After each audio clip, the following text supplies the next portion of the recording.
tinham da naturologia lá no Desintoxica, e vi muitos estudantes, muitas pessoas que estudaram naturologia seguindo esse caminho, né, um caminho tão importante e potente e tão alinhado com aquilo que a gente prega e que a gente tenta sempre cultivar dentro da formação do profissional de saúde, né? Porque tem um componente da formação do profissional de saúde que é esse componente sensível, né, que o Beto trouxe muito bem, né? Não é aplicar a técnica, porque a técnica em si é uma técnica que é um protocolo que você aplica, né, e você pode reduzir a pessoa a aplicar um protocolo, né, como se fosse quase que mecânico o processo. Só que o cuidado, ele passa por um componente que é o vínculo com a pessoa que você está cuidando, a empatia, né, de você conseguir se colocar no lugar do outro, sentir o que o outro sente, né, até certo ponto, né.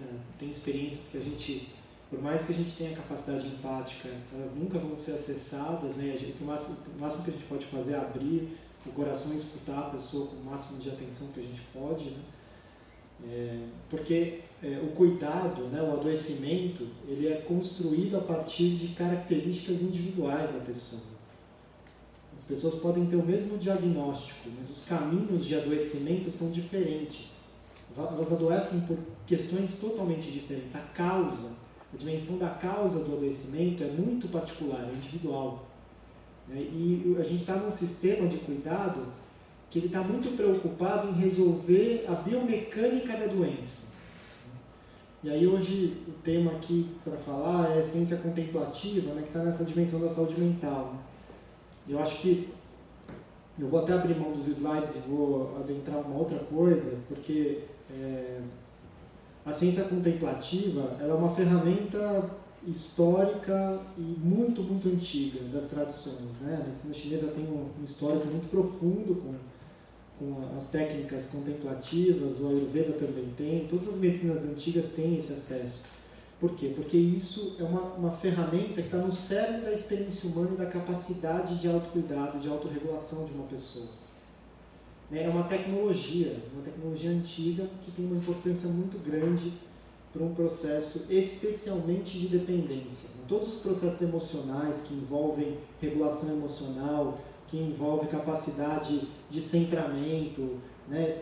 A gente percebe que se a gente for olhar para a ciência disso, né, tem muita coisa produzida, mas meditação é uma das técnicas que mais tem produção de evidência nessa área de terapias complementares, de saúde integrativa, né? Tem um boom imenso, né? Eu poderia aqui expor milhares de artigos super relevantes sobre a área, né? A gente até fez um mapa de evidências disso recentemente, o CAPCIM fez um mapa de evidências. O CAPCIM é o Consórcio Acadêmico Brasileiro de Saúde Integrativa, uma organização que eu estou na presidência. A gente tem uma rede de aproximadamente 500 pesquisadores, são vários comitês científicos, várias universidades. A gente faz um trabalho macro de como trazer essas evidências científicas para alicerçar políticas públicas.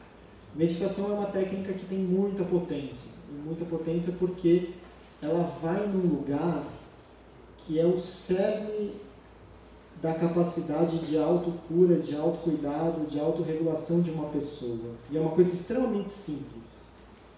Muito, muito, muito simples. Então, poucas coisas vão ser tão simples quanto uma técnica de meditação. Porque, essencialmente, o que é meditar, gente? A gente tem uma ideia, às vezes, muito fantasiosa da meditação. Você digita meditação no Google, você vai achar milhões de coisas, e coisas até que não tem nada a ver com isso.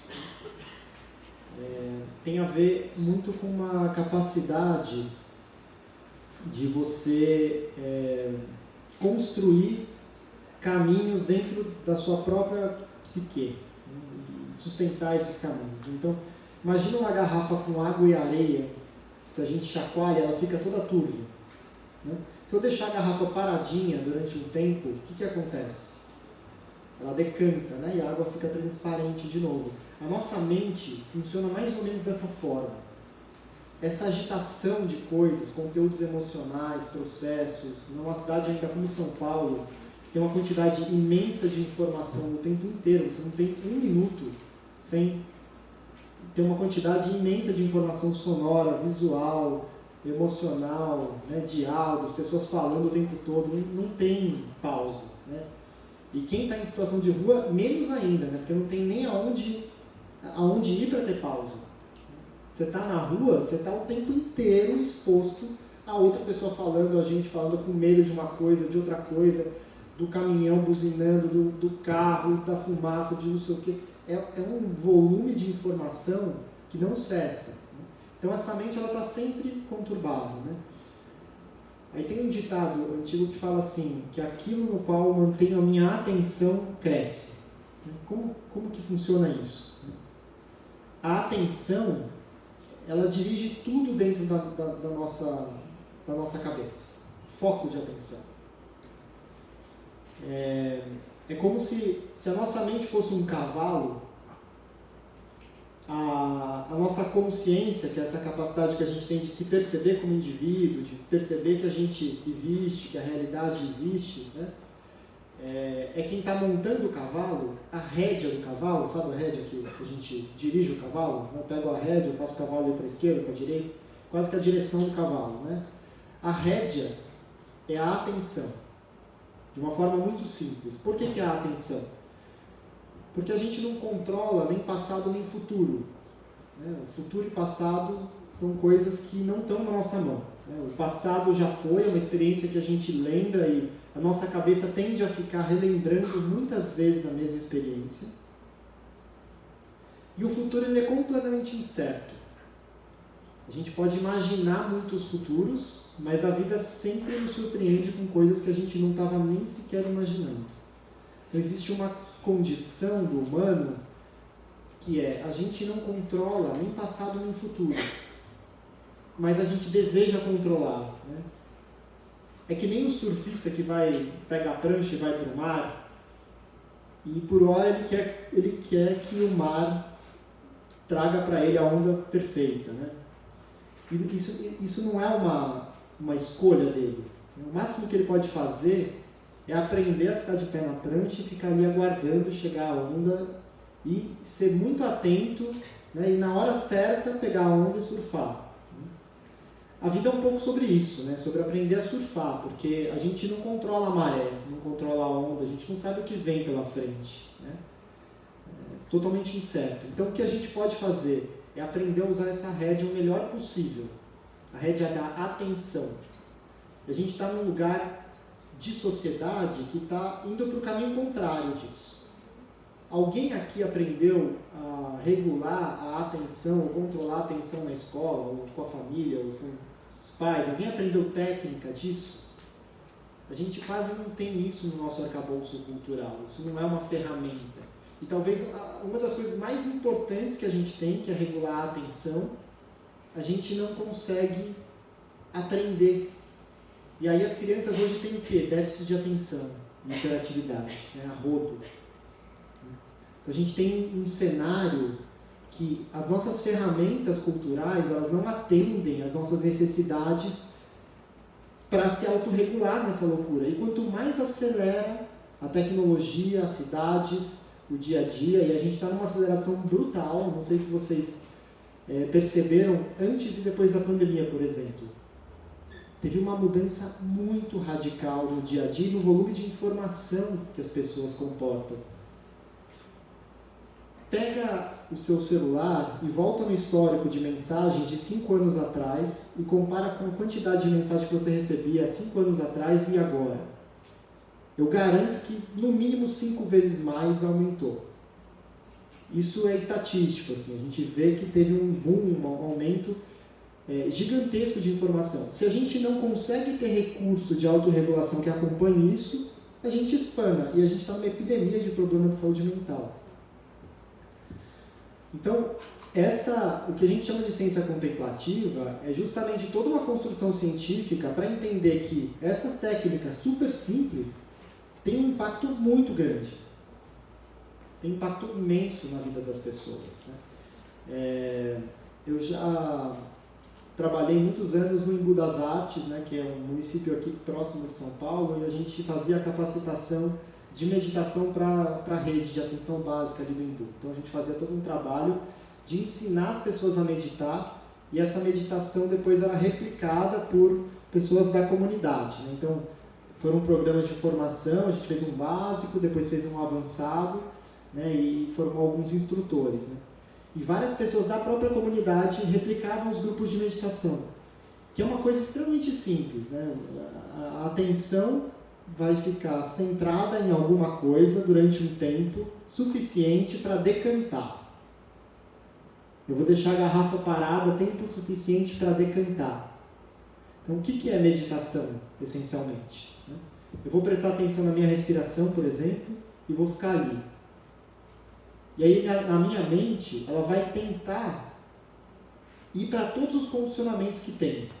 Então, eu estou ali tentando respirar, né? Aí, daqui a pouco, eu lembro de um problema que eu tenho para resolver. Putz, tem que resolver aquilo. Aí, você volta para a respiração. Aí, daqui a pouco, outra coisa ali que me veio aqui. O cavalo, ele vai tentar sempre cumprir o condicionamento dele. Quem está montando precisa puxar a rédea. Certo? Então, meditar, essencialmente, é um trabalho de você usar essa rédea da atenção e voltar para o agora e decantar, dar um espaço para decantar. 5 minutos que seja, 10 minutos que seja. Isso faz uma diferença brutal ao longo do tempo, do dia. Né? E muita gente faz isso de outras formas. Né? Tem gente que vai fazer esporte radical. Por que esporte radical faz um efeito parecido com meditação? Vocês já pensaram nisso? A pessoa está na corda bamba ali, fazendo, né, caminhando na beira do precipício. A atenção dela está aonde? Está 100% ali presente, que se não tiver, a pessoa cai lá embaixo. E aquilo dá um prazer, porque dá um centramento. Limpa a mente. A pessoa fica 100% presente durante um período. Né? Tem muitas formas de fazer isso. Tem gente que dança, né? Tem gente que pinta. Né? Então, essa capacidade de autorregular, de mergulhar no presente, né?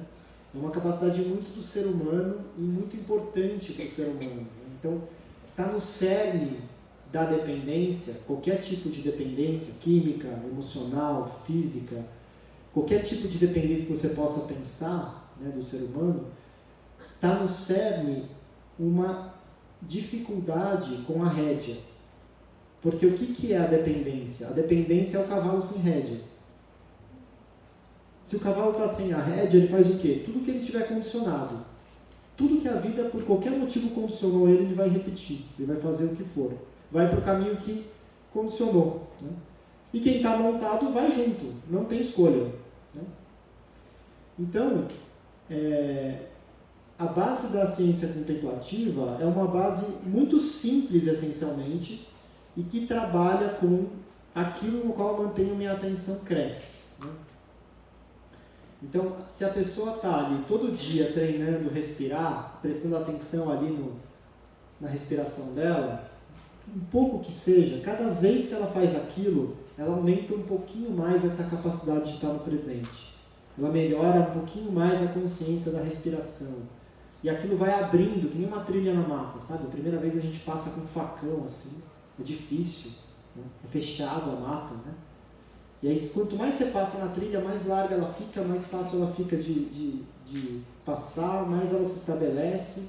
Então, existe uma relação entre a repetição e a capacidade. Então, esse é um primeiro ponto. A nível macro, né, quando um projeto como esse, o Desintoxica, começa a atuar, ele faz muito mais do que só aliviar o sofrimento das pessoas, né? Ele vai criando toda uma egrégora de pessoas que estão atentas, né? A atenção fica nesse lugar e essa atenção ela vai construindo caminhos, novos caminhos de conhecimento, né? De aplicação de políticas públicas, de recurso, de inclusão, de humanização. Então, assim, é um projeto de extrema responsabilidade, viu, Ramon? Muita responsabilidade nesse projeto, porque assim, essa semente é uma semente preciosa. Sementes preciosas, elas são delicadas, então já começa por aí. Existe uma delicadeza naquilo que é precioso. é difícil de germinar, não é simples. E quando germina, você tem que proteger durante muito tempo, até que aquilo pare de pé sozinho. E pequenos desvios no cultivo geram grandes problemas. E você pode perder tudo naquele lugar. Então, assim, tem uma responsabilidade de cultivo de quem está gestando esse projeto muito grande. É quase que um cultivo do sagrado, né? Porque tem um lugar que rompe com uma quantidade imensa de padrões, né, que a gente tem na sociedade. É difícil de você falar de inclusão de pessoas de população de rua. Por quê? Porque toda política pública, especialmente numa cidade como essa, é voltada de uma forma ofensiva para a população de rua. É quase que combater a população de rua, como se eles fossem pessoas que têm que ser combatidas, né? Eu não quero que essa pessoa esteja ali, então eu combato ela, eu boto a polícia, eu boto pressão, eu crio uma arquitetura para espantar essas pessoas, para elas não existirem, né? Quer dizer, eu não quero olhar para o que está acontecendo, não quero me responsabilizar e eu quero esconder isso, não quero que veja, né? Então eu varro para baixo do tapete. Como política pública, né? Eu varro ali para baixo do tapete e fica ali embaixo do tapete. Não dá para ser assim, né? E para mudar essa realidade tem que lutar muito, né? Então essa atenção é muito importante, né, para cultivar esse projeto, mas é uma semente delicada. Então tudo que tiver de melhor, de mais ético, de mais cuidadoso, né, para esse momento de gestação é muito importante, porque isso firma o desenvolvimento de como vai ser essa árvore lá na frente, né? Eu estou falando porque o Desintoxique já fez muita coisa, mas ele é uma sementinha, precisaria ser 100 vezes maior, 1000 vezes maior para dar conta da necessidade que a gente tem aqui em São Paulo, né, que é imenso, né, maior do que muitos países, né? São Paulo é muito maior que muitos países, né? Então, outro ponto que eu queria trazer é que as técnicas de meditação, elas não são todas iguais, elas são muito diferentes. Por quê? Porque a atenção, ela pode estar voltada para muitas coisas diferentes. Isso tem a ver com o cultivo de potências também, né? Então, na medicina chinesa, a gente tem ali alguns textos antigos, né, que vão falar de níveis diferentes de medicina, né? Então, tem o Shen Nong, por exemplo, que fala dos 3 níveis de medicina. Então, ele fala de um nível de medicina que está focado na doença, né? Então, eu estou ali no nível mais simples, lidando com a síndrome, com a doença, com o adoecimento. Tem um outro nível intermediário que eu estou lidando com prevenção, promoção de saúde. E tem um terceiro nível que é sobre cultivar potências humanas. Essas técnicas contemplativas, elas abrem muito uma capacidade da gente levar para o cuidado potências humanas. Vocês já viram pessoas com potência de coração? Potência de coração não é uma pessoa que não é amargurada. Se eu usar o paradigma da doença, eu vou falar assim, aquela pessoa é amargurada, então ela precisa ser tratada. Eu preciso tratar o amargor dela, né? Uma pessoa que está sempre de mau humor, ela está sempre, né, com uma dificuldade ali, né? Se eu olhar, se eu tratar esse amargor, ela pode ficar sem esse amargor, mas isso não dá para ela um coração potente. O que é uma pessoa com potência de coração? É aquela pessoa que parece que irradia a compaixão. Vocês já viram essas pessoas que, quando escuta, parece que tem um campo, assim, ela te recebe, ela tem uma capacidade que te emociona, né, que brota uma compaixão. Tem muitas pessoas que são assim, que são admiradas na nossa cultura, né?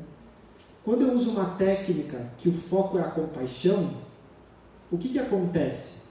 Se a atenção está focada na compaixão, na experiência de compaixão. Então, em vez de eu olhar, de eu prestar atenção na minha respiração, eu vou prestar atenção na minha compaixão. Eu vou lembrar de uma experiência que me desperta esse sentimento e vou sustentar esse sentimento durante um tempo, vou aumentando, né? E o foco é a compaixão. O que acontece ao longo do tempo? Que trilha que eu vou abrir na mata? A trilha da compaixão. Eu aumento ao longo do tempo a minha capacidade. Cada vez que eu faço essa técnica, eu ganho um pouquinho mais de capacidade de compaixão, de empatia. as técnicas são muito diferentes. Se eu faço uma técnica de perceber todos os sons da sala, né? Tem técnicas de mindfulness, de atenção plena, que é muito comum, já devem ter visto em TV, em jornal, enfim, é muito difundido o mindfulness, fala o tempo todo de mindfulness. Inclusive, cientificamente, é uma das técnicas que mais tem, a técnica que mais tem produção. Né? Eu vou prestar atenção em todos os sons à minha volta, vou fechar os olhos, vou prestar atenção em todos os sons. Tá? Eu ganho capacidade de perceber multiplicidade de focos de atenção. Se eu prestar atenção num ponto preto na parede, vou fazer meditação zen, né? Vou olhar um pontinho preto na parede, eu ganho capacidade de atenção focada. Sabe aquela pessoa que abre um livro no meio de uma praça barulhenta e fica imersa? É uma capacidade cultivável. Né? As pessoas, elas têm capacidades inatas e todas essas capacidades também são cultiváveis. Com a técnica certa, todo mundo pode desenvolver essas potências. Né? Essas potências são cultiváveis, né? Elas são passíveis de desenvolvimento. Né? Então isso é uma coisa muito importante, né, dentro desse cenário das técnicas contemplativas. Né? Para a dependência, é muito importante trabalhar essa dimensão, de uma forma muito simples. Enquanto você está atendendo o paciente, a pessoa que você está agulhando, você pode conduzir, né? Tenta ficar agora no presente, presta atenção aqui na sua respiração, respira aqui na barriga. Né? Coloca toda a sua atenção aqui, fica o máximo possível com a atenção na respiração. Toda vez que dispersar, volta para a respiração. Isso faz uma diferença gigante no efeito do atendimento, porque aí a atenção da pessoa volta inteira para dentro. E ela vai ver coisas que, se a mente ficar solta, às vezes não vai ver, porque está no looping da preocupação, do medo, da dor, da ansiedade. Né? Então existe esse cenário dessas técnicas serem tecnologias, né? Muito simples, mas muito potentes. Né? Tem uma frase que eu gosto muito de pensar, que a simplicidade é a porta da profundidade. Então aquilo que é simples, em geral, abre o profundo. Porque o profundo é sobre consistência. Não é sobre quantidade, é sobre consistência. Profundidade é sobre tempo de dedicação. Então a gente tem um mundo em que tudo é muito rápido. Eu abro o celular ali no Instagram e eu vou passando um vídeo que a cada 10 segundos eu passo um vídeo novo. Não tem consistência. Muitas coisas, nenhuma profundidade. Então, trazer esse contraponto é muito importante, né, no cenário de cuidado de saúde mental, né, de cultivo das potências humanas a partir, né, das capacidades. Né? Então, os modelos antigos de medicina, né, a medicina clássica chinesa, né, muitas dessas escolas, elas previam o cultivo de potências das pessoas. E o nosso modelo de saúde é muito pautado em doença. Né? Você só vai passar com um profissional porque você está doente. E às vezes o que a pessoa precisa, ela está buscando ferramenta para ser mais potente no mundo. Né? Para trazer uma potência dela para o mundo, para trazer uma capacidade dela para o mundo. Então, é um modelo que, além de trazer alívio, né, para questões, então, você pode, por exemplo, trabalhar regulação emocional como ansiedade, né? Um sintoma muito comum. As pessoas têm muita ansiedade, talvez nos lugares mais onde a ansiedade é mais intenso no mundo, né? A cidade de São Paulo é uma das cidades que a gente tem mais sintomas de ansiedade, insônia, né? Abuso de medicamento para insônia, benzodiazepínico. A gente tem uma série de problemas de saúde mental decorrentes de abuso de medicamento, muito por conta de sintomas mentais comuns ali que não são gerenciados, né? A ansiedade é um deles. Eu posso aprender a lidar com a minha ansiedade meditando, respirando, e eu posso tomar um ansiolítico. Do ponto de vista do efeito, o ansiolítico às vezes é mais rápido e mais barato. Né? O gestor vai falar assim, não, é muito mais fácil dar um ansiolítico, vai fazer grupo de meditação, dá um puta trabalho, a pessoa vai desistir várias vezes antes de aprender a meditar. Né? Só que do ponto de vista do ganho para a pessoa, é infinitamente melhor ela aprender a meditar. Porque em um cenário,